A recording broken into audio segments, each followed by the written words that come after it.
जोहराबाद के खास उस सरजमी पे है जहाँ पे ओम प्रकाश राजभर और अखिलेश यादव ने इसी जगह इसी सरजमी पे रैलियां की थी और दोनों लोगों ने काफी मित्रता निभाया था और यही जगह पे उन्होंने एक बार काफिला जो है दिखाया था। आज इसी जो है सरजमी पे है और देखेंगे कि क्या इस सरजमी पे बदलाव आया है और क्या लग रहा है कि 27 को लेकर नजरें जो टिकी है सभी पार्टियों को और लेकर बात करें क्या इस समय माहौल बना है। हमारे साथ है कुछ लोग, उनसे बात करेंगे। फिलहाल इनसे परिचय करते हैं। क्या नाम हुआ? मेरा नाम जेपी विल्सन है जी। मैं कासिमाबाद प्रथम वार्ड नंबर 5 जिला पंचायत का प्रत्याशी हूँ। देखा जाए तो 27 को लेकर बहुत नजर सबका है कि 27 में ये होगा वो होगा। क्या लग रहा है इसमें?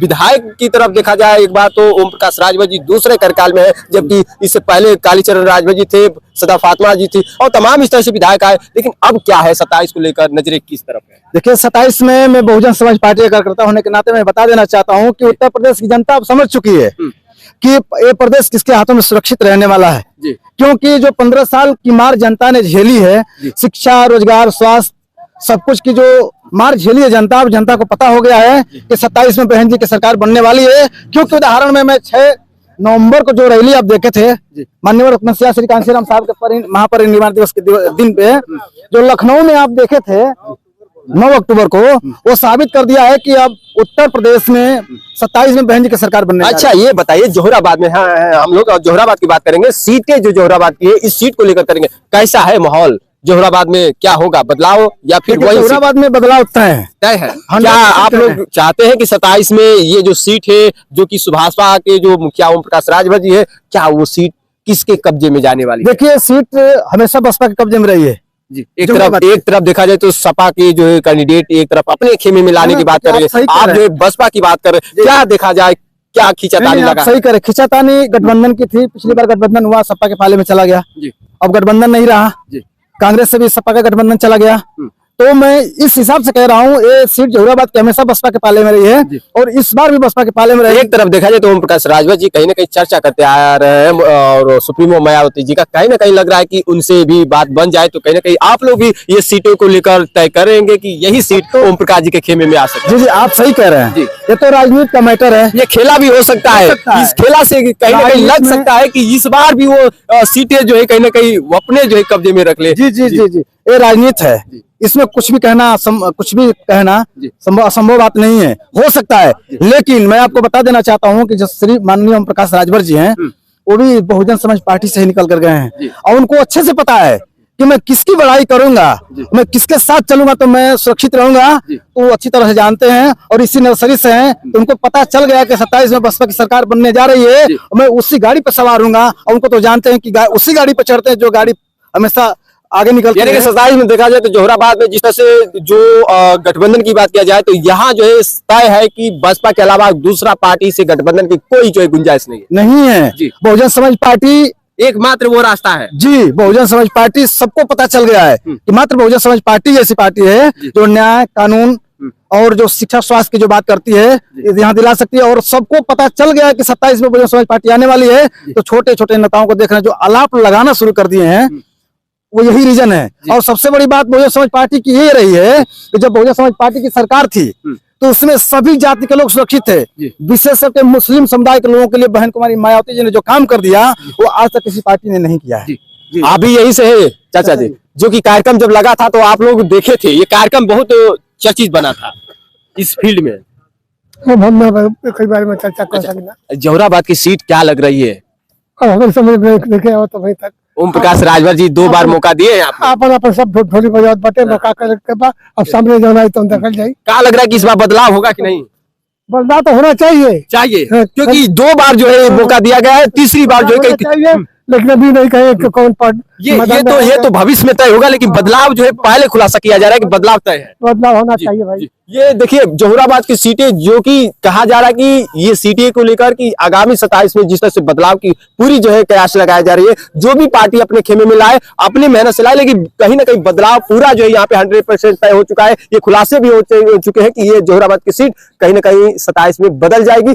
जिसके खेमे में जाएगी वो तो सर ताज जो है कुर्सी पर वहीं बैठेगा। लेकिन फिलहाल जनता का जो मुद्दा है, क्या जनता अभी भी भटक रही है विकास को लेकर? भटक तो रही है अभी। कह रहे हैं कि फातिमा बोली कि हम तहसील दे दिए, ओम प्रकाश जी बोले कि हम रोड सड़क तमाम ये नाली ओम प्रकाश सब बात बोलते हो। हाँ हम सब बात बोलते हो। हम तो ये जगह माहौल के बाद हमारा अवस्था 80 वर्ष के बाटे हम देखत बानी जब मुख्यमंत्री चौराहा पर भाषण दिया तो उनका क्या अवस्था रहे। अब हमन की अवस्था 80 वर्षों के बाद उनका अवस्था तो 100 वर्षों के चाहिए। वो भी भाई गपले बा अच्छा उनके रिटायरमेंट होते नहीं थे। एगो पेंशन 5 को 68 को पेंशन लेत बा कर्मचारी खातिर सरकार के पास पैसे नहीं थे। मतलब जोहराबाद में ओम प्रकाश जी जिस तरह से जो विकास को लेकर चाहिए बिल्कुल सन्नाटा है। सन्नाटा ही है भाई। अच्छा किस गांव से आप? हम तो यही जगह पर रहने वाले बानी बराबर का रहने वाले बानी। अच्छा मतलब ये कौन सा मौजा बोला जाता है? मेघ गाँव सभा है। मेघ। हाँ। अच्छा क्या नाम है आपका? मार्कंडे खरवार। अच्छा मार्कंडे खरवार जी आप बहुत देखे क्योंकि ओम प्रकाश जी जब आए थे इसी जो है ग्राउंड पे उतरे थे जब शुरुआत में हेलीकॉप्टर से आए थे। हम तो कहत बानी हम तो बहुत देखले बानी रखा जी। मुख्यमंत्री जब चौराहा पर तब स्थापन का हाई स्कूल इंटर करे है जी। हाँ और गाड़ी से आवे एग्जाम अहमदाबाद लेक्चर चौराहा पर अब उनका अवस्था 75 वर्ष मुख्यमंत्री भी ठगत बान भाई। अच्छा। तक बेकूफ बनने वाला। अच्छा योगी जी। हाँ योगी जी। अच्छा अरे हम तो भाई हाई स्कूल में रहे तो मुख्यमंत्री का भाषण भाई चौराहा पर। अच्छा हम अहमदाबाद जिप से जा अब हमारा अवस्था अगर 80 वर्ष के बाद अब उनका अवस्था 75 वर्ष के बाद हम क्या बदलाव बा? सही बात है। बदलाव आप अभी कुछ नहीं बोले कि सिर्फ मंच पे वो लोग बोलते हैं कि बदलाव कर दिए विकास की गंगा बहा दिए। जी जी सही कहते हैं लोग कि अपने बेटा बेटी को बना रहे हैं भाई। जी। एगो ने पीछे 50 का पेंशन लेत बा कर्मचारी 50 वर्ष नौकरी करता है पेंशन लेने के परिवार का नहीं रहा। चलिए बीएसपी से हमारे साथ गुड्डू राव जी यानी कि नरेंद्र राव जी है जो कि ये अभी वर्तमान में जिला पंचायत सदस्य भी है और भावी प्रत्याशी भी है। एक तरफ इनके बात किया जाए तो जो कार्यों में इन्होंने अपने क्षेत्र में एक दबदबा रखा है। आज बात करेंगे क्या जोहराबाद की सीटों को लेकर इनका क्या विचार है। स्वागत है सर। सबसे पहले आपके चैनल को धन्यवाद देना चाहता हूँ, आपके दर्शकों को धन्यवाद देना चाहता हूँ। कहीं ना कहीं याद है ये वही धरातल है वो वही सरजमी है जहाँ से इसी विधानसभा के मुखिया ने बड़ा रैली की थी और ये रैली जो हुई थी एक बहुत चर्चा के विषय में हुई। क्या लग रहा है 27 को लेकर क्या आपका? देखिए सबसे पहले हम लोग जिस धरती पर खड़े हैं जोहराबाद विधानसभा 377 के अंतर्गत कासमाबाद नेशनल इंटर कॉलेज का ग्राउंड है जी। और इस ग्राउंड पर सभी पार्टियों की रैली हुआ करती है जी। और ये सरजू पाड़े की धरती, जयराम सिंह की धरती है, एक क्रांतिकारियों की धरती है जी। और रही बात बदलाव की, बदलाव तो जनता ही करेगी।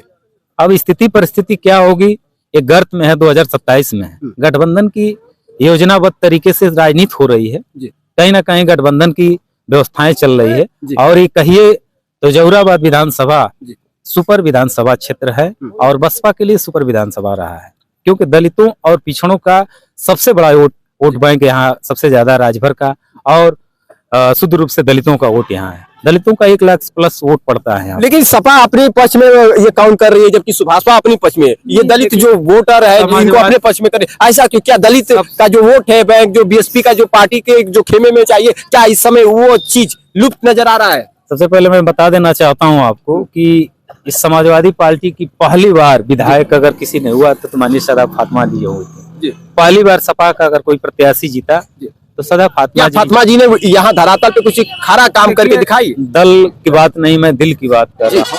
वो किसी दल में हो बहुजन समाज पार्टी से चुनाव भी लड़ चुकी हैं। आपको मालूम है पिछले 2022 के चुनाव में इससे काफी खटपटे वो पार्टी में हुई थी। आज भी लोग नाराजगी जाहिर करते हैं उनके जो है पार्टी से। सदा फातिमा जी बहुजन समाज पार्टी से प्रत्याशी भी रही हैं, चुनाव भी लड़ी हैं। हम लोग उनके साथ कदम से कदम मिलाकर उनके लिए हम लोग जो भी हो सका करने का काम किया है।